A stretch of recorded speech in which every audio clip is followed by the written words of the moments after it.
তিনি গণতন্ত্র প্রতিষ্ঠার জন্য তার সমস্ত জীবন উৎসর্গ করেছেন।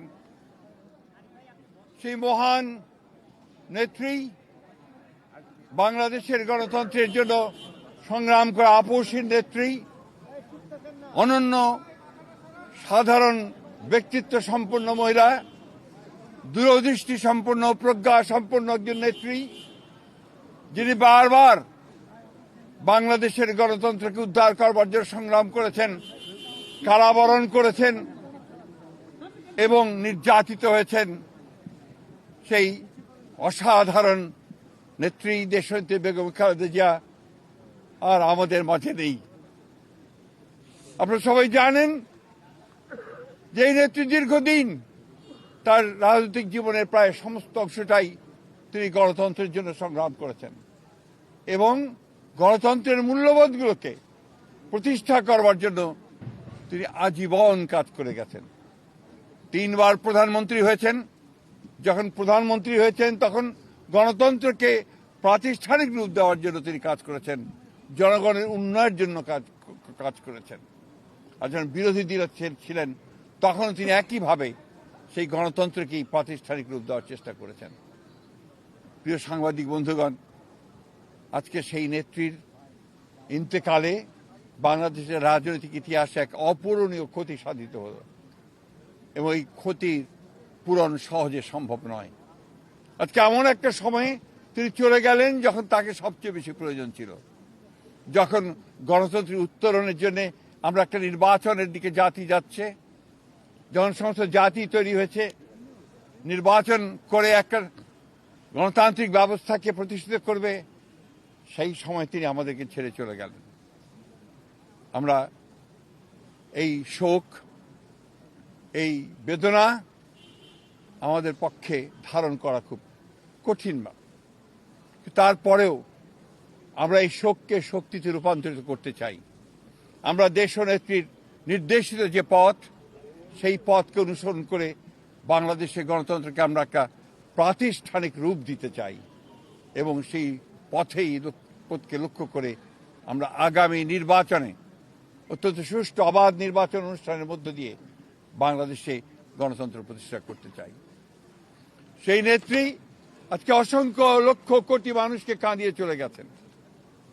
আগামীকাল তার জানাজা অনুষ্ঠিত হবে, দাফন হবে।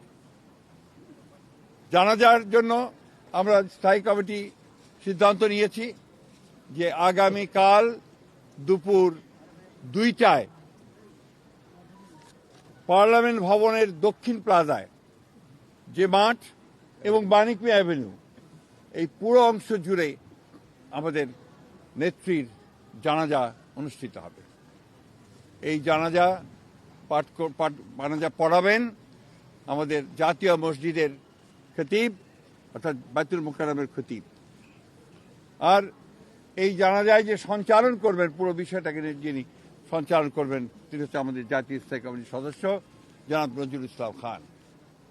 এরপরে আমাদের স্বাধীনতার ঘোষক, বহুদলীয় গণতন্ত্রের প্রবর্তক, বাংলাদেশের আরেক কিংবদন্তির নেতা, যাকে রাখাল রাজা বলে এই দেশের মানুষ, তার মাজারে, তারই পাশে আমাদের এই মহান নেত্রীকে সমাধিস্থ করা হবে, দাফন করা হবে। আমরা সবাই অত্যন্ত শৃঙ্খলার সঙ্গে এই জানাজায় অংশগ্রহণ করব এবং যে শৃঙ্খলার মধ্যে কথা বলা হবে, আমি বাংলাদেশের সকল স্তরের মানুষের কাছে অনুরোধ জানাবো, আপনারা সেই শৃঙ্খলা মেনে অত্যন্ত সুশৃঙ্খলভাবে জানাজা পড়বেন এবং তারপরে তাকে দাফনের অংশগ্রহণ করবে, যাদের দায়িত্ব তারাই অংশগ্রহণ করবেন। অনুরোধ থাকবে আপনাদের কাছে যে আপনারা কেউ এই নিয়ম ভঙ্গ করে শুধুমাত্র ছবি তোলার জন্য সামনের দিকে এগিয়ে যাবেন না এবং ব্যাহত করবেন না এই পুরো কর্মসূচিকে। আপনাদের আমরা বিশ্বাস করি দেশনেত্রীর প্রতি আপনাদের যে সম্মান, যে শ্রদ্ধা, সেটাকে অটুট রাখার জন্য আপনারা সেই শৃঙ্খলা রক্ষা করবেন এবং সর্বাত্মকভাবে সহযোগিতা করবেন এই জানাজা এবং দাফন কার্য সুচারুরূপে সমাধা করতে। সব শেষে আবারও পরম করুণাময় আল্লাহ তাআলার কাছে এই দোয়া চাই যে আল্লাহ তাআলা তাকে যেন বেহেশত নসিব করেন।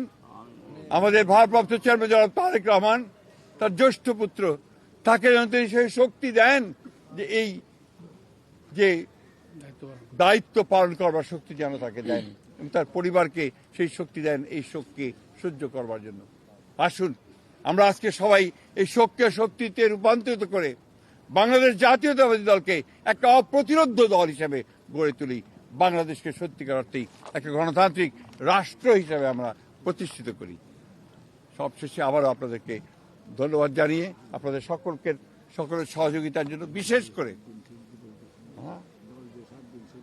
এবং আপনারা জানেন যে ইতিমধ্যেই সরকারের তরফ থেকে 3 দিন শোক দিবস ঘোষণা করা হয়েছে, আগামীকাল ছুটি ঘোষণা করা হয়েছে, এবং আপনারা ইতিমধ্যে জানেন যে প্রধান উপদেষ্টা তিনি বাণী দিয়ে কথা বলেছেন, আপনাদের সামনে জাতির সামনে কথা বলেছেন, এবং সেজন্য আমরা সর্বাত্মক সহযোগিতার জন্য আমরা সরকারকে ধন্যবাদ জানাচ্ছি। সেই সঙ্গে দলের পক্ষ থেকে আপনারা জানেন যে 7 দিনের শোক ঘোষণা করা হয়েছে।